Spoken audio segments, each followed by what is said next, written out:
La raíz viene de los días embrionarios del protocristianismo de fines del primer siglo, hasta que finalmente nace la criatura que los padres de la iglesia llamaron cristianismo.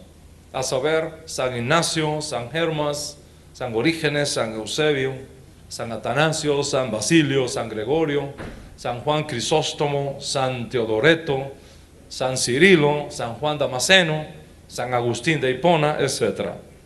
Lo que estoy tratando de enfatizar es que al separarse de su raíz judía, la iglesia perdió su rumbo profético, perdió su esencia hebrea, perdió su verdadera identidad.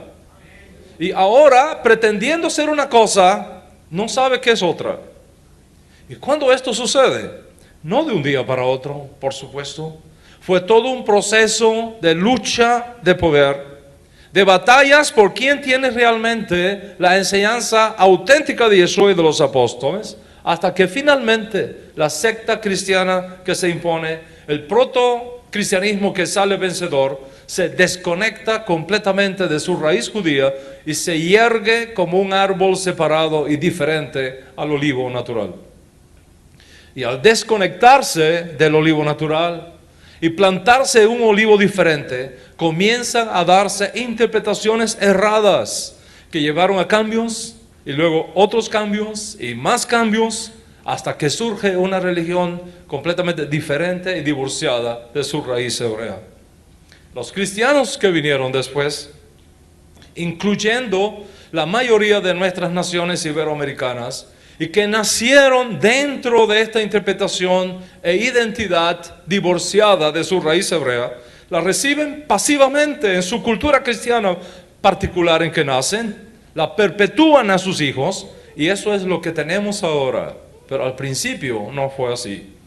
Es por eso que la mayoría de las enseñanzas proféticas que provienen de estos cambios no representan ni la enseñanza de los profetas hebreos, ni la enseñanza de Yeshua, ni la enseñanza de los apóstoles o emisarios judíos de Yeshua, sino una plataforma profética descarrilada y confusa.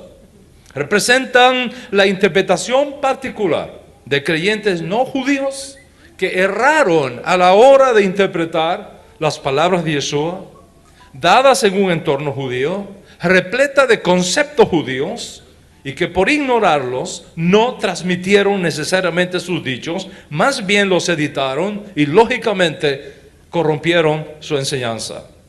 Y con una enseñanza corrupta, la profecía se corrompe también.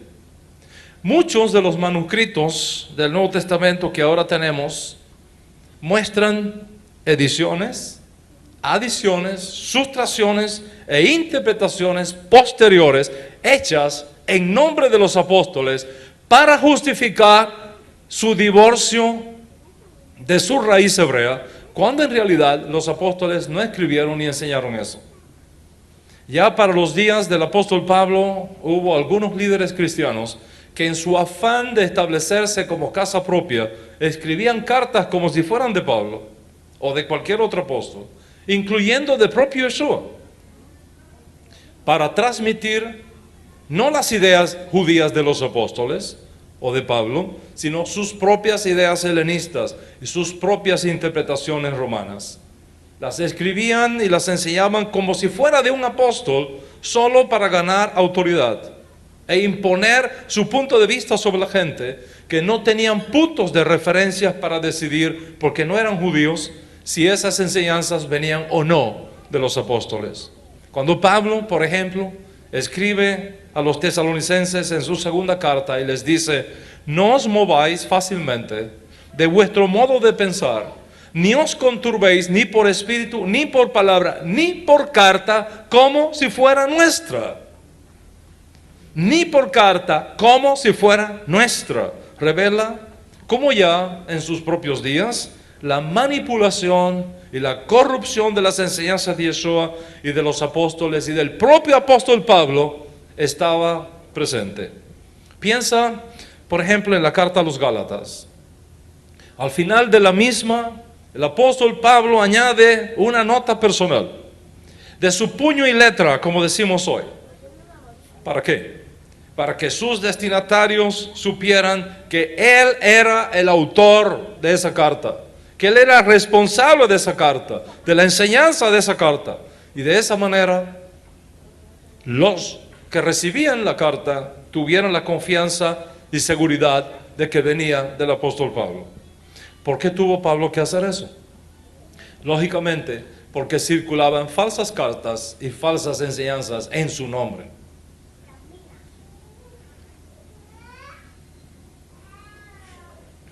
No solamente las cartas de Pablo, la de los otros apóstoles también. Piensa, por ejemplo, en 1 de Juan, capítulo 5, versos 7 y 8. A la carta atribuida al apóstol Juan le añadieron este verso: 3 son los que dan testimonios en el cielo: el Padre, el Hijo y el Espíritu Santo. Tal cosa nunca fue enseñada por los apóstoles. ¿Qué más hicieron? Pusieron en labios de Yeshua ideas y principios que Yeshua nunca dijo ni enseñó, porque evidentemente son contrarias al judaísmo. Como por ejemplo, la edición de un copista cristiano posterior, cuando Yeshua dijo: no es lo que entra por la boca lo que contamina al hombre, sino lo que sale por la boca lo que contamina al hombre. Un copista cristiano después añadió un paréntesis diciendo: esto dijo haciendo limpios todos los alimentos. Eso es una interpretación posterior.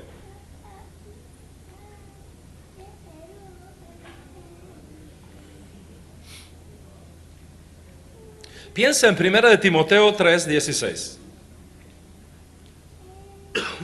Les voy a leer cómo está escrito 1 de Timoteo 3:16 en el Textus Receptus. Dice así: y sin contradicción, grande es el misterio de la piedad. Dios ha sido manifestado en carne, justificado en el Espíritu, visto de los ángeles, predicado a los gentiles, creído en el mundo, recibido en gloria. ¿Esto es realmente lo que Pablo escribió? Vamos a explicar algo acá. Los copistas antiguos del Nuevo Testamento tenían la costumbre de abreviar ciertas palabras para ahorrar espacio. Recuerde que en aquella época el papel era extremadamente escaso y extremadamente costoso.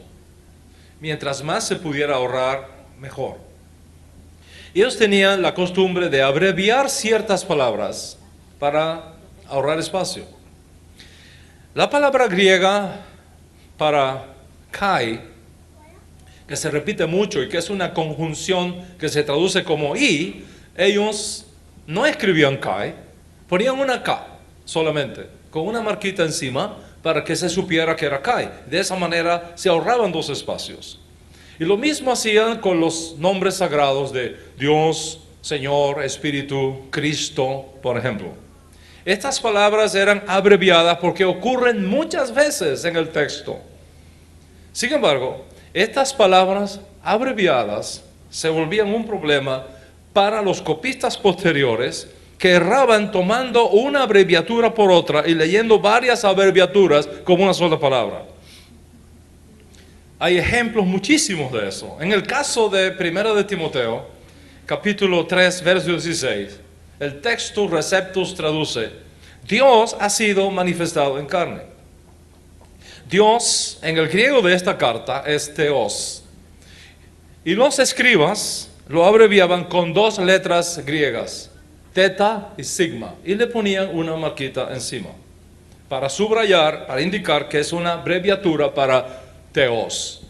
En otros manuscritos, no obstante, como es el caso del Códice Alejandrino, en vez de tener este versículo, la abreviatura de teta y sigma para Theos, tiene omicron y sigma para Theos. Y en este caso no tiene nada que ver con Theos. De esta manera, el manuscrito no dice Dios ha sido manifestado en carne. El manuscrito dice ¿quién ha sido manifestado en carne? Eso cambia la teología del texto completamente. Porque según el Códice Alejandrino del siglo XV, no es Dios el que se manifiesta en carne, es el Mesías el que se manifiesta en carne. Entonces el manuscrito alejandrino traduce, o el Códice Alejandrino traduce: indiscutiblemente grande es el misterio de la piedad, Él fue manifestado en la carne.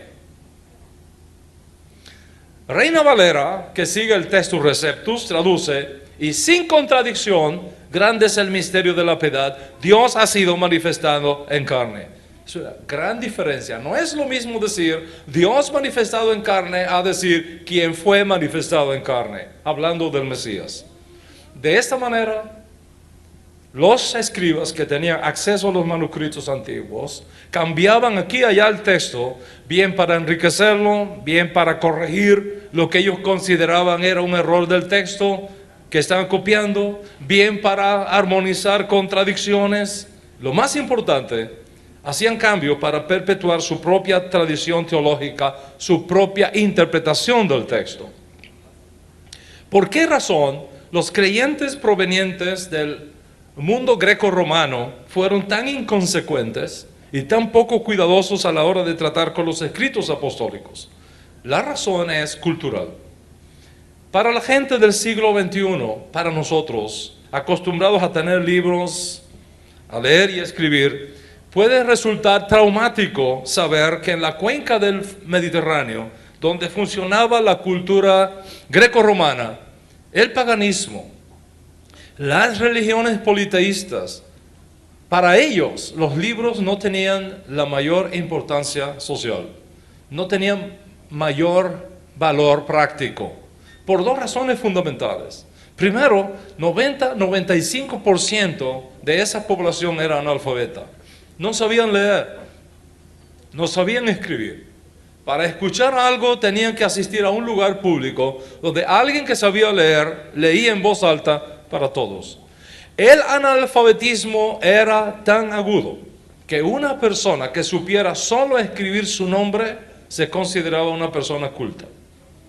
Lógicamente, si el 5 o el 10% solamente eran los que podían leer y escribir, ellos eran los que dominaban la mente de la mayoría, porque como siempre sucede, la incultura trae pobreza, explotación y opresión. En una sociedad donde la gente no sabía leer, en una sociedad donde la gente no sabía escribir, todo se guardaba en la memoria, con los riesgos que la memoria tiene de contar las cosas como no son, añadiendo o quitando. Y esa es la primera razón por la cual los libros no eran relevantes para ellos. Y segundo, la religión de la cuenca del Mediterráneo, la religión del imperio era el politeísmo. Y el politeísmo no estaba para nada interesado en escribir. La función de ellos, la vida de ellos era simplemente honrar a los dioses a través de ritos, a través de sacrificios, para ganarse su favor.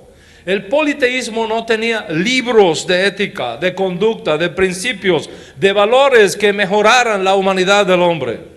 Por lo tanto, el politeísmo no requería libros para enseñar a la gente doctrinas o creencias que ellos debían recibir, aceptar y pasar a sus hijos. Cada cual vivía a su manera.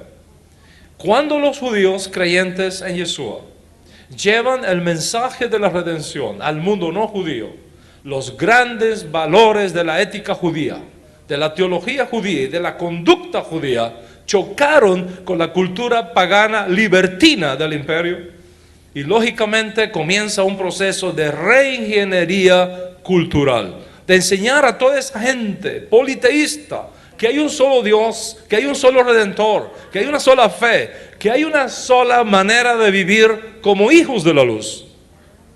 Y a pesar de que Pablo estaba en un lugar por un año, por 2 años, y dejaba luego un líder al frente de las nuevas comunidades emergentes que se formaban, de cuando en cuando se levantaban serios problemas internos, problemas de conducta, de relaciones entre miembros inapropiadas, de relaciones entre diferentes sexos prohibidas en el judaísmo, inmoralidad sexual, al extremo de que algunos vivían con las esposas de sus padres, además falsos maestros y falsos apóstoles.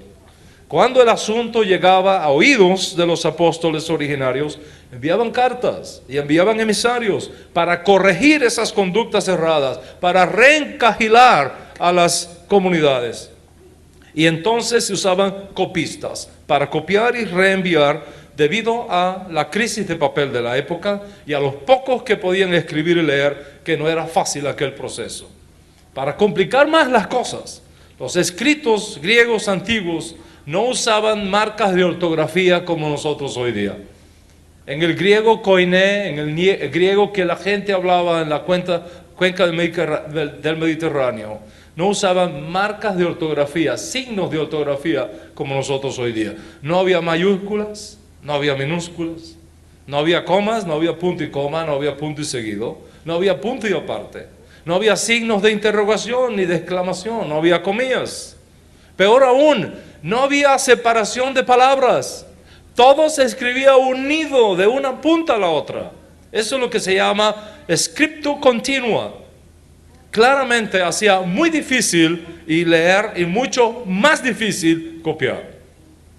Una frase podía interpretarse como significando una cosa, otra una cosa diferente, dependiendo dónde el que escribía quería poner el énfasis. Tenemos, por ejemplo, el testimonio de un documento antiguo, conocido como el Pastor de Hermas, hacia fines del primer siglo y principios del segundo, donde él confiesa que está copiando un documento lo mejor que puede y dice estas palabras: no sé leer entre sílabas. No sé leer entre sílabas. Y él era el que estaba haciendo la copia. No podía leer fluyentemente lo que decía el texto. Lógicamente, las posibilidades de interpretar incorrectamente o de copiar incorrectamente se multiplicaron y errores ocurrían. Es imposible evitarlos entre seres humanos, máxime en aquella generación con tanto retraso. Incluso escribas competentes en ocasiones hicieron cambios en el texto porque ellos simplemente suponían que debían ser cambiados. Tal vez para corregir un error evidente que encontraron, o alguna contradicción, o simplemente para enfatizar una doctrina que ellos sostenían. Así que, aparte de los cambios no intencionales, producto de nuestra humana debilidad, hubo cambios intencionales para afirmar cierta teología del grupo que hacía las copias. Ya vimos el caso de Theta y Sigma, mientras que otro manuscrito tenemos Omicron y Sigma. Quiero mostrarles muchísimos casos de esto, pero voy a tratar uno que ustedes conocen muy bien: la mujer sorprendida en adulterio. Piensa en esta bella historia de la mujer sorprendida en adulterio. El que esté sin pecado, que lance la primera piedra contra ella. Magnífica narrativa que ha sido llevada incluso a las películas de Hollywood. No obstante esta popularidad, esta historia solo aparece en los manuscritos tardíos del Evangelio de Juan. En los manuscritos más antiguos no aparece. Si un manuscrito, digamos del siglo IV, no aparece, y un manuscrito en el siglo VI sí aparece, ¿qué piensas que es la historia real? Eso es exactamente lo que tenemos. No aparece en los mejores y más antiguos manuscritos. Además de esto, la narrativa de la mujer sorprendida en adulterio está llena de problemas. Claro, a una persona no judía que no conoce judaísmo, cuando lee esta historia no ve nada anormal. Para nosotros los judíos está llena de problemas. Es la historia, una de las historias más antijudías que tenemos en los evangelios. Para comenzar, la narrativa dice que los acusados traen a la mujer ante el maestro y le dicen: la hemos sorprendido en el acto mismo de adulterio. Es decir, la tomaron, como decimos acá, con la masa en la mano, haciendo un acto sexual prohibido. Y la traen al maestro. Esta es la primera sospecha de que quien escribió esto no conoce judaísmo. Porque el judaísmo enseña que en casos así, ambos, hombres y mujeres, tienen que ser traídos delante del tribunal. Levítico 20:10 dice: si un hombre comete adulterio con la mujer de su prójimo, el adúltero y la adúltera indefectiblemente serán muertos. ¿Dónde está el hombre? ¿Por qué lo dejaron fuera? ambos merecen la pena capital. ¿Por qué solo la mujer? Por otro lado, ¿cómo podría Yeshua ordenar que la mujer se vaya libre cuando la ley de Moisés no permite tal cosa? Está claro que el escriba cristiano que escribió esto, primero, no conoce el judaísmo, no conoce lo que dice la ley. Y segundo, presenta a Yeshua como uno que viola la ley de Moisés, como uno que viene a cambiar lo que Moisés dejó. Y con otras palabras, se pasa la idea de que venido el Mesías, ya Moisés terminó, la ley se acabó y ahora tenemos una nueva dispensación. Esto no formó nunca parte del texto original de Juan. Fue añadido después y lo sabemos por muchísimas razones. Gracias a Dios, las sociedades bíblicas están tomando serio partido en esto. Y hoy día las nuevas versiones que están saliendo al público traen esta corrección. La pregunta es, si alguno de estos textos fue parte del original, ¿por qué no aparece en los manuscritos más antiguos? Y si algunos de estos textos fue parte del original, ¿por qué vamos a seguirlos publicando? ¿Qué piensas que podría pasar si construimos doctrinas y teologías sobre textos manipulados y editados? Queda demostrado que esta narrativa de la mujer sorprendida en adulterio es una interpolación cristiana posterior, no formó parte del texto original y fue introducida para presentar un Jesús que rompe con la ley de Moisés y que rompe con el judaísmo. Lógicamente, si Jesús rompe con la ley de Moisés y con el judaísmo, los cristianos tienen que seguir sus pasos y hacer lo mismo. Y eso es exactamente lo que ocurrió. En otras palabras, cuando las copias originales de los apóstoles judíos cayeron en manos de escribas gentiles, cambios se dieron. Algunos por errores humanos y otros tendenciosamente para exponer su propia teología y su propia doctrina y facilitar el divorcio de los cristianos de su matriz hebrea. A pesar del esfuerzo apostólico por evitarlo, surgió eventualmente un cristianismo divorciado de sus raíces hebreas, creado sobre doctrinas y textos añadidos aquí y allá, editados y cotejados para justificar su teología y alejados cada vez más de las enseñanzas apostólicas. Y los que seguían a estos maestros, pensando que llevaban consigo lo original, resulta que cada vez eran menos originales. Y el Yeshua judío poco a poco